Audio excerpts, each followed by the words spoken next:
guys, it's your host Austin Turner coming back live with Hear the Unheard Digital Summit. My expert interview today is with the one and only Jennifer Pivnick. Jennifer is the president of USSCI, U.S. Sports Club Insurance. I look forward to diving into that, super valuable resources on that. But Jennifer's perspective is a unique one to the conversation. Obviously, the overarching 6 categories that we're touching on, the physical, emotional, mental, the educational, nutritional, and then the spiritual side of how COVID-19 is impacting our youth. Jennifer also has a very cool community, small business, youth sports perspective that encompasses a heck of a lot of sports, not just soccer. So Jennifer, first and foremost, welcome to the conversation. It's a pleasure to have you. Thank you. I appreciate the conversation. I look forward to it. Of course. So first, I love this thing. We've got these, 3 really cool bullet points that we're going to touch on. First and foremost, rather than me bloviating more about who you are, where you're located, what makes you an expert, let's talk about that first. So who is Jennifer Pivnick? What do you bring to this conversation? Where are you located? Yes. So again, Jennifer Pivnick, president of U.S. Sports Club Insurance. We are an insurance company that actually insures the cost of competitive sports. So I deal with clubs directly, and we are a support system for them. And then we actually support parents by ensuring the dollar amount that they commit to pay for sports, the non-refundable fees. And we are taking our program national. We are actually now on a national scale, but it's been in existence this is the 4th year. I personally came from running the business side of a soccer club for the last 7 years. So my perspective has been on really the need for professionalizing the youth sports industry and the business side of it. Traditionally it was more mom and pop kind of mentality or coaches running it. And over the last 10 years, it has transitioned into a business. And I personally believe it should. It should be managed professionally and run professionally, and solutions that are provided to parents are important and needed from not only the coaching that they get, but the value that comes from their children participating in youth sports. So that's kind of my background, and then now what I do now. So it's busy and fun, and I can really have to stop myself from working 20 hours a day. I have to stop and have to focus on getting sleep. Yeah, you're definitely always one of the hardest workers in the room. That's one of the biggest testaments that I've been able to say or see from you working with you these last few months is that you tend to outwork me and I work my tail off as hard as possible. So kudos to you and what you're doing with the team over there and how quickly you guys are going and growing and providing value. And we can have a full conversation on the pay-to-play environment that now encompasses youth sports. And you are dead on. The professionalism that needs to be there, it needs to pick up, and that goes for not just soccer but all sports. It's really funny. We've had a bunch of really great interviewees on, and all of these experts talk about the data, the facts, and their solutions that they're providing to each of the markets that they touch and the disciplines that they're involved with. If they each had this impact, and if each family could impact their kids with these tremendous resources, we could grow and develop the game, wholesale, widespread across the country, but could do it at a grassroots effort. So it's really cool what you're doing from the registration side. Obviously, with this unknown COVID-19 crisis, youth sports, are they happening? High school sports, are they happening? It's such a confusing time period. However, providing that stability for a parent to still be able to enroll their kid in that youth sports, knowing they have the protection of that investment, is tremendous. So let's talk about your location. I know you're in the Texas area, but let's talk a little bit about the state guidelines where you're at. I've got a lot of insight, with my background through the soccer community, what the regulations are here in Cali. But for those unfamiliar, let's talk about what it looks like there in the Texas market. So in Texas, currently, we are practicing and there are tournaments and games going on. So even though it is being reported in the media that the cases are sky high and everybody's kind of freaking out a little bit about that, we are playing and we are having full contact training, and there's not limitations on that currently. Personally, I support that 100%. I think that the biggest way that we can combat the media coverage of what's going on is to actually be out there and in the sun and getting vitamin D and playing and participating in sports. It is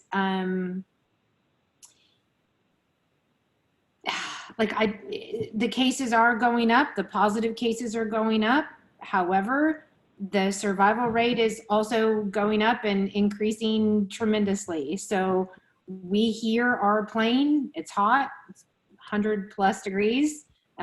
Some of the tournaments from soccer side are requiring kids to wear a mask as soon as they come off the field. That has not been received by the public very well at all. There are some training that is going on that some different organizations are requiring the kids to train in a mask. That also is causing some concern. For me personally, from the insurance perspective liability standpoint, I'm a little bit more concerned about the liability that it's going to create for the organizations that are requiring that when a child passes out from heat stroke or has some other side effects from that that are not COVID related. So that's creating some concerns for the organizers, the parents. I mean, if it was 105 and exercising, it would maybe be a different conversation. But I mean, that's a little bit of what we're facing with that. Yeah, that's an interesting perspective as well. I mean, most people don't see it from the insurance perspective, but by forcing someone, especially a young youth athlete, to wear a mask during this type of physical exertion activity, I think the pushback would be, well, then just don't play. Well, I think there are better ways and better solutions that we can come together with a sort of a can-do or culture of yes attitude. And that is sort of the biggest pushback here in California. And I'll speak on it from my personal perspective in this front. We have, as youth sports, have the same regulations as a barbershop or a restaurant or a nail salon. Youth sports can be much easier to control from a regulation safety standpoint. You can provide the necessary 6 feet when you're outdoors and you have the freedom of space and vitamin D. It seems like everything that youth sports promotes is what is recommended in order to combat the spread. I also believe that if we have the same regulations and procedures and protocols as the barbershop or restaurant down the street, we are failing our children in regards to providing a safe environment to reopen and get them back out of their current situation. So let's touch a little bit now on the second portion of this conversation. And what are you seeing at your local community level, at the sports team level, for multiple different sports in regards to the insurance side? What's the impact COVID-19 is having on leagues, on tournaments, on registration numbers and the like? Anything from a data or facts perspective you want to share on this topic? Yes. So overall, sports, the registration is down by 40% across the country for parents committing and signing their kid up to play sports. A lot of that is fear-based. There's a lot of unknown. A lot of that is tied to parents losing money from their perspective from last year when it was actually shut down. I say last year because it's last season. We're in a new kind of, now is when people are starting to register for different sports. So soccer has been, is typically April, May, depending on what part of the country you're in, July in Texas. We're right now in the middle. Volleyball is getting ready to register. Hockey and lacrosse are coming up. They're the next sports that are going to be registering for the next defined time period. Most sports operate on a 12-month commitment. You have lacrosse and baseball that are typically a shorter season. They'll commit twice a year. But all of that is getting ready to happen right now. And clubs are facing a 40% reduction in registration. And if you think about that from a business perspective, the economic impact for that business, they still have their budget that is set. They still have to pay the lease that they have committed to. They still have all of the overhead that they had before. And then now all of a sudden their business income is cut in half. Most businesses cannot survive that. I don't care what industry you're in. You cut your revenue in half just about, and you're going to struggle.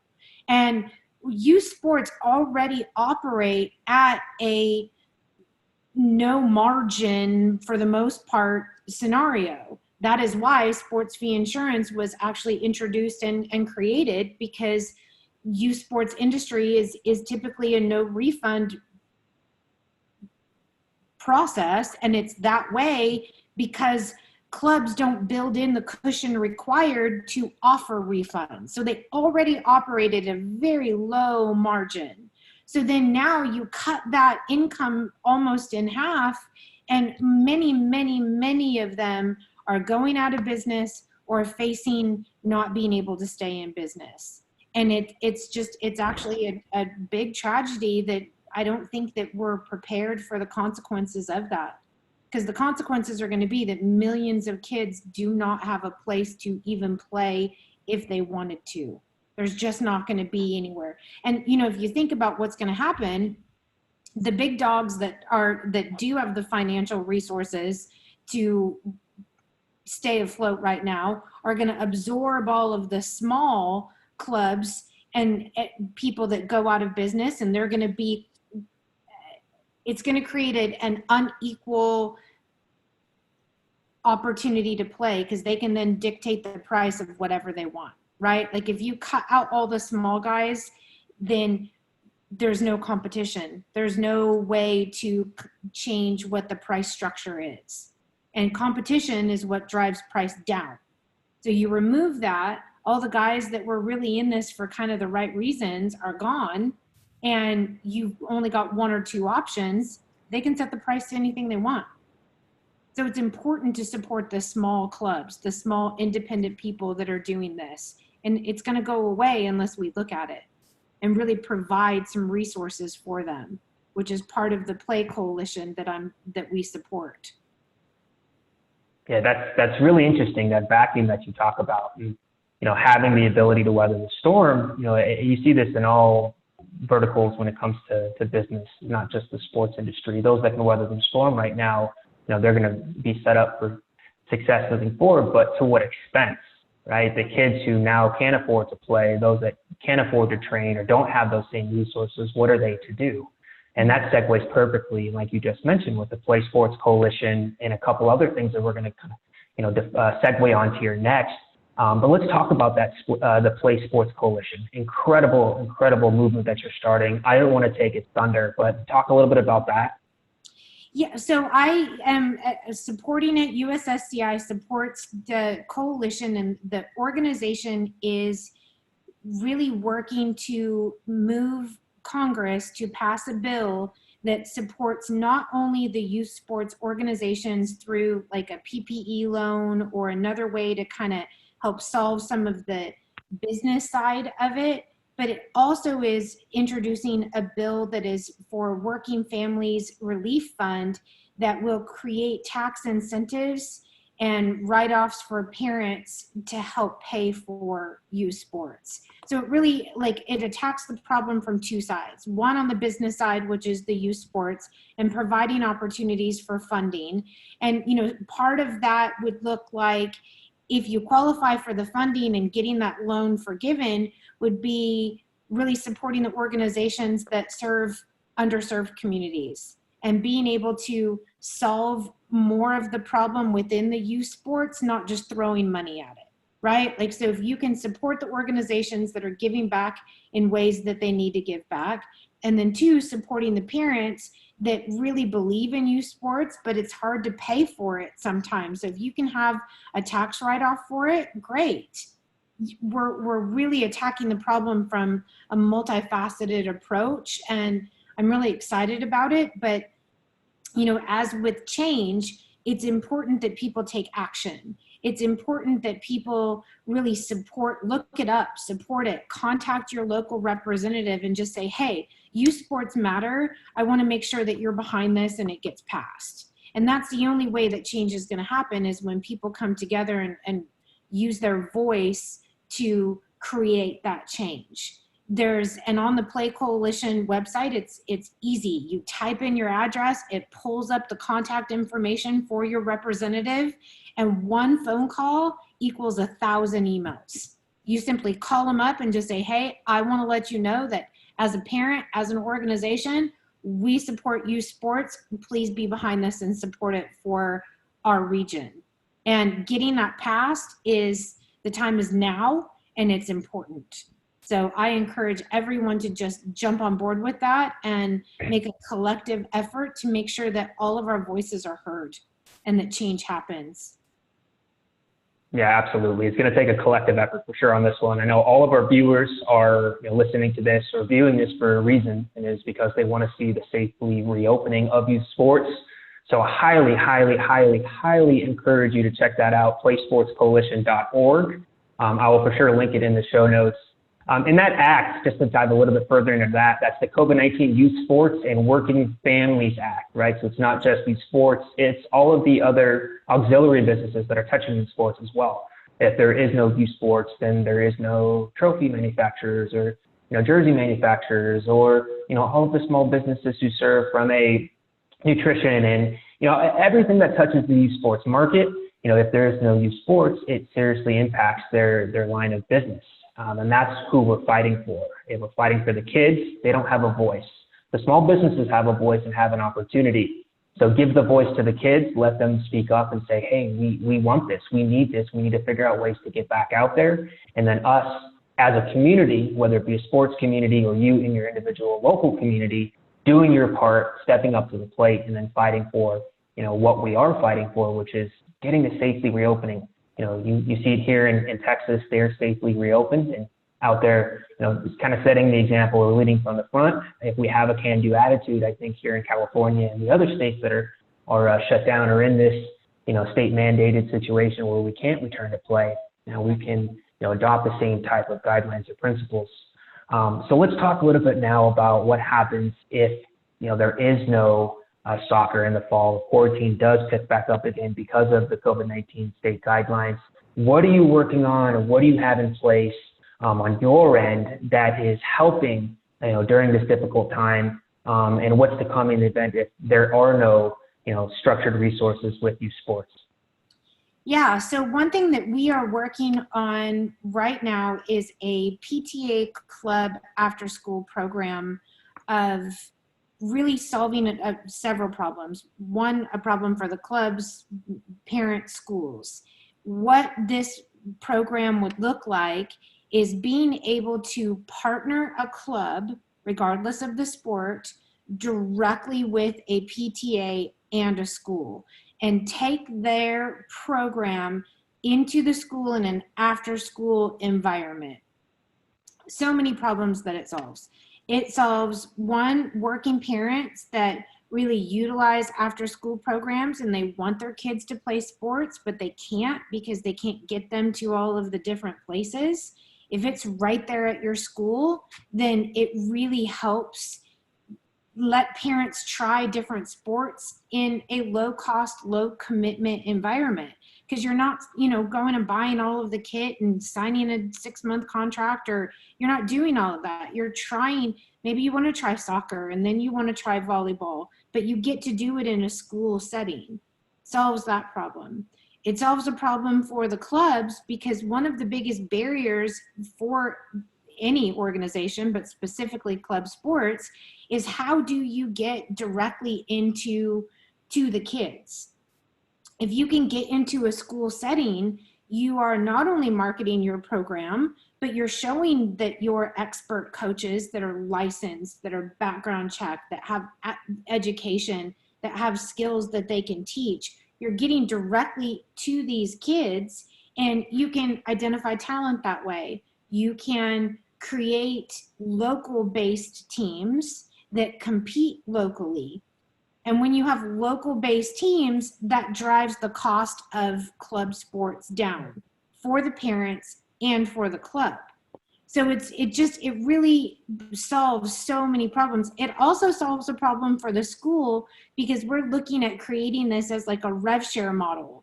Typically after school programs cost money. It's a lower amount, but it will also support the PTAs because they traditionally struggle with after school programs that kids want to be a part of, and kids want to be a part of sports. So if you do a rev share model where the school gets half and the club gets half, it's designed to cover the club's cost, but then it's also a fundraiser for the school. Like, it's win-win-win. So I'm really excited about it. It's, we expect to launch that for the fall. The biggest challenge that we have right now is now everyone is talking about schools being remote and online. And, the thing that just scares me about that and concerns me about that is all of the children that are going to be left behind of not being able to go back to school. And it's a big concern for me of these kids not having the opportunity to go to school or play sports or be outside, and being locked in the house in some potentially not good environments is a big concern. Which is a little off that's one of the other areas. Yeah, I know, right? Sorry, but it went into that where it's a huge concern. Yeah, no, that's a super important part of this conversation. The mental, emotional side of no youth sports, no education. With all this free time, what are children doing? Well, look at the activities, and that'll lead directly to your answer. They're sitting at home, stagnant, playing video games on their computer, on their phone. They aren't going outside. It isn't that generation. The generations have changed, definitely from when I was their age, and I'm sure the same could be said for you and some of our viewers. It's just not the same type of physical activity level. So when you remove sports and you remove school and you introduce other additional problems, you have things like suicide, you have things like mental health issues, and these are other things that are being swept under the rug because of 6 feet in a mask. You force physical distancing, you force social distancing in this case, because that's the real issue. If you socially distance the youth, you now introduce a whole slew of other issues. And those are permanent issues, sometimes life-threatening issues. And those are swept under the rug by adults without even hearing the voice of the youth to say, hey, we want to go back to school. We want to play sports. We are struggling. I think what you're doing with USSCI and the Play Sports Coalition, you're raising a voice, giving those kids a voice to speak and allowing that voice to be heard and shared across the nation. Both of those are national campaigns that are gaining traction. The more eyes and the solidarity that we have on this, the better. So us here at Two Footed Solutions are extremely excited to start that partnership, to see where that takes us. Yeah. We want to help reopening, and I think what you guys are doing with that PTA Club After School program, that's game changer. In the event that sports do get shut down, and the impact is the residual, a trickle-down effect that we're talking about with leagues shutting down, with tournaments not happening, kids now need that outlet. And if you provide that club type of program, that was the first thing that came to my mind. Was at my university, I had a club soccer program, I had a club, flag football program. There's all these club programs. And if you can create a club program with each of these high schools, it provides a revenue donation stream for the school itself. Plus it gives that outlet for kids and parents, especially now during this crazy time, difficult time for all. So I love that. I can't wait to see what that develops into, and that be in every school, in every city, and impacting as many kids as possible. So let's talk a little bit about America's youth today and where you see them tomorrow moving forward, right? You are there in the Texas market and everything is open, contact is going, everything is looking good. What happens if it's shut down again? What happens if your state comes in and says no go? What does that look like on your end? Well, I mean, I think that would be terrible. I think that would be terrible for the kids. I think that would be terrible. Again, kind of some of the things that we had quickly just spoke about, but the side effects of what happens when you are forced to be in an environment that you don't have an outlet such as school or sports. Not everybody sits from the same perspective. Not everyone that is sitting at home has food on the table or has access to internet or has access to even video games. Some of these kids that are going to be forced to sit at home are in abusive situations. Not to mention, the increase, like we're talking about like little kids of playing video games and sitting inside. What about the teenagers? And the teenagers that don't have school or sports then decide to go and start using drugs. I mean, I'm telling you, that is a real increase of a concern for kids. Like the potential tragedy that we're facing cannot be ignored. And it actually blows my mind that everyone is just so willingly encouraging everybody to just sit inside and stay and be safe that way, because they're looking at it from the perspective of where they sit. They're not looking at it from the perspective of millions of kids that this is going to hurt. And I really just want other people to stop and say, not everyone has the same environment. Not everyone has the same privilege. And the school system is there, and it is a refuge for millions of kids. And that's even aside from sports. Just shutting things down and forcing this to just go on and on and on, I do not think is in the best interest of kids. I just don't agree with that personally. Yeah, I absolutely agree. We've have got a great track record. Not to say that we have all the data, have all the facts. That's not what where I'm going with this. But over the last 6 months or since February, March, when this initially came about, what we've done between now and then, I hope, isn't the precedent of what we do for the next 6 months. Yeah. The next 6 months is what's really going to make or break, the next generation. If we don't provide the outlets and we force them to hibernate, become sedentary again, it could ruin the next generation's chances at a fair shot. Not to be, fear mongering or really come from, that type of approach, but we've seen the statistics. All of us have. We've seen the increases in suicide rates of that demographic. We've seen the increases of child abuse. We've seen the increases of mental health issues. We've seen the increases of drugs, gang violence, you name it. There's a ton of stats out there readily available to talk about the impact that this is having. And that's sort of, if you focused on that and then you focused on providing solutions for what those pain points or problems are, that's really where we as a society can make leaps and bound changes. I know, to put it, solutions from our communication standpoint, communications perspective, that's what we're doing. We're pushing for effective communication to help solve some of these problems. Open lines of help in the event that somebody does have a mental health issue and needs that real-time assistance.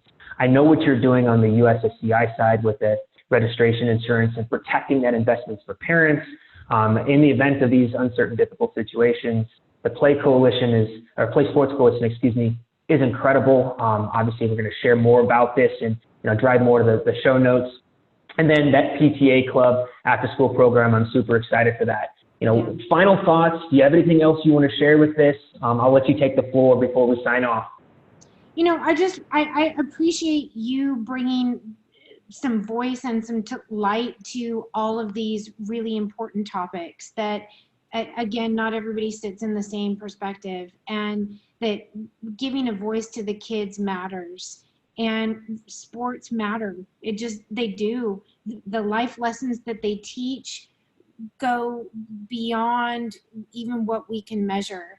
And I think making sure that that is still an option for as many kids as possible is what we need to be focused on. And I appreciate you, bringing this to light. And I thank you for the opportunity for the conversation.